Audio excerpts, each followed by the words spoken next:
पूज्य बापूजी लगभग अपने हर सत्संग कार्यक्रमों में बुद्धि शक्ति वर्धक प्रयोग तथा मेधा शक्ति वर्धक प्रयोग दोनों की महिमा बताते आए हैं। खड़े हो गए, कंधा सीधा, गर्दन पीछे दबोच के गहरा सांस ले और छोड़े, जिससे आपकी बुद्धि नाड़ी जाल स्वच्छ रहे और उसमें ओम मिला दे। ओम एक, ओम दो, ओम तीन। तो आपके बुद्धि पर दूसरे की इम्प्रेशन नहीं पड़ेगी। आपकी इम्प्रेशन से आप जगमगाती ज्योत का जीवन जीना और उसके कनाडा में और भी अमेरिकन भाई, कैनेडियन भाई जो भी गोरे काले हैं, उन पर भी आपकी प्रसादी का प्रभाव पड़े।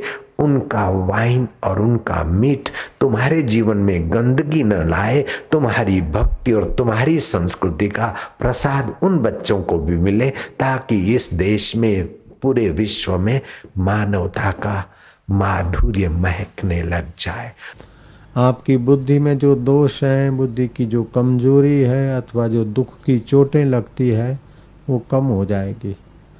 बुद्धि में जो पीड़ाएं होती है, राग होता है, द्वेष होता है, वो कम हो जाएगा। बुद्धि साफ सुथरी हो जाएगी। बच्चों को मेमोरी पावर बढ़ाना और तुम्हारा भी मेमोरी पावर बढ़ाना और स्वास्थ्य बढ़ाना, फेफड़ों की शक्ति, रोग प्रतिकारक शक्ति बढ़ाना। इसलिए तुम्हें ये 20 श्वास ऐसे लेना, बुद्धि शक्ति बढ़ाने को 20 श्वास गर्दन दबोच के आगे को और लिया श्वास गहरा।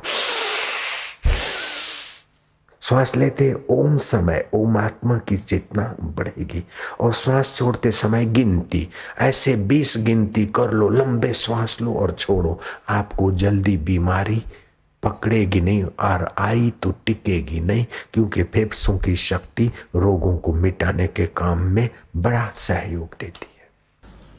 पहले 20 बार ऐसा करो, एक हफ्ता के बाद फिर 21, 22, 23 ऐसे करके दूसरे हफ्ते तक 25 बार ऐसे श्वास करो।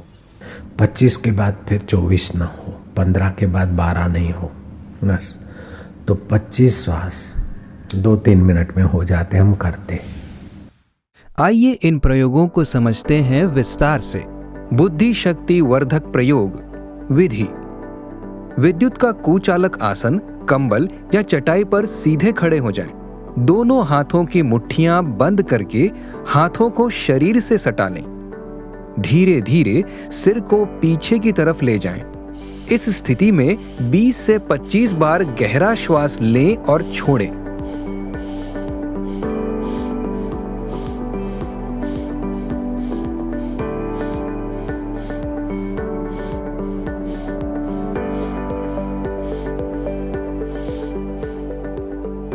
वापस मूल स्थिति में आ जाएं। लाभ। चोटी के नीचे गाय के खुर के आकार वाला बुद्धिमंडल है, जिस पर इस प्रयोग का विशेष प्रभाव पड़ता है और बुद्धि व धारणा शक्ति का विकास होता है। शिखा मंडल के रोग दूर करने में सहायक है। बुद्धि विकसित होती है। शारीरिक तथा मानसिक क्षमता बढ़ती है। इच्छा शक्ति तथा संकल्प शक्ति का प्रादुर्भाव होता है। मंद बुद्धि तीव्र होती है तथा विश्लेषण शक्ति बढ़ती है। इसके नियमित अभ्यास से ज्ञान तंतु पुष्ट होते हैं। विशेष। श्वास लेते समय मन में ओम का जप करें तथा छोड़ते समय उसकी गिनती करें। यह प्रयोग सुबह खाली पेट करें। मेधा शक्ति वर्धक प्रयोग विधि। सर्वप्रथम सीधे खड़े हो जाएं। अब दोनों हाथों की मुट्ठियां बंद करके हाथों को शरीर से सटा लें। आंखें बंद करके ठोड़ी को कंठकूप से इस तरह लगाएं कि कंठकूप पर हल्का सा दबाव पड़े। इस स्थिति में 25 बार गहरा श्वास लें और छोड़ें।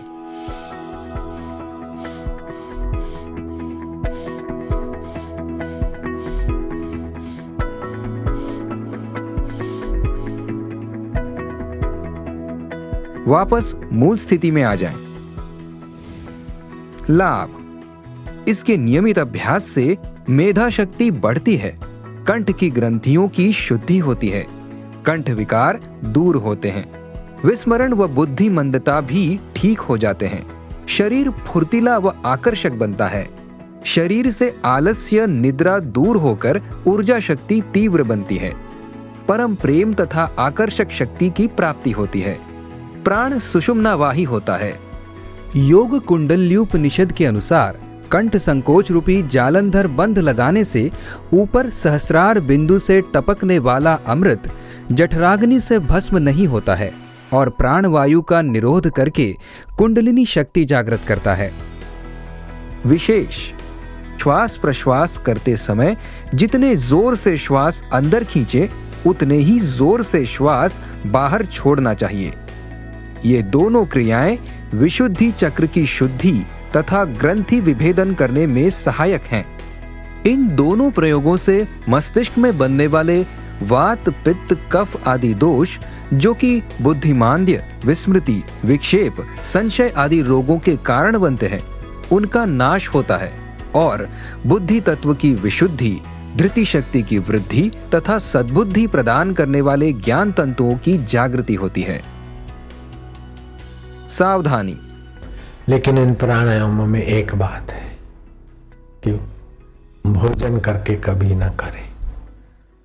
भोजन के 3-3.5 घंटे के बाद, फल या दूध के 2 घंटे के बाद, और सुबह उठ के तो ऐसे ही नेराणे होते हैं। तो ये सुबह और शाम अगर करता है तो 40 दिन में कैसा भी व्यक्ति हो उसमें बदलाव आ जाए।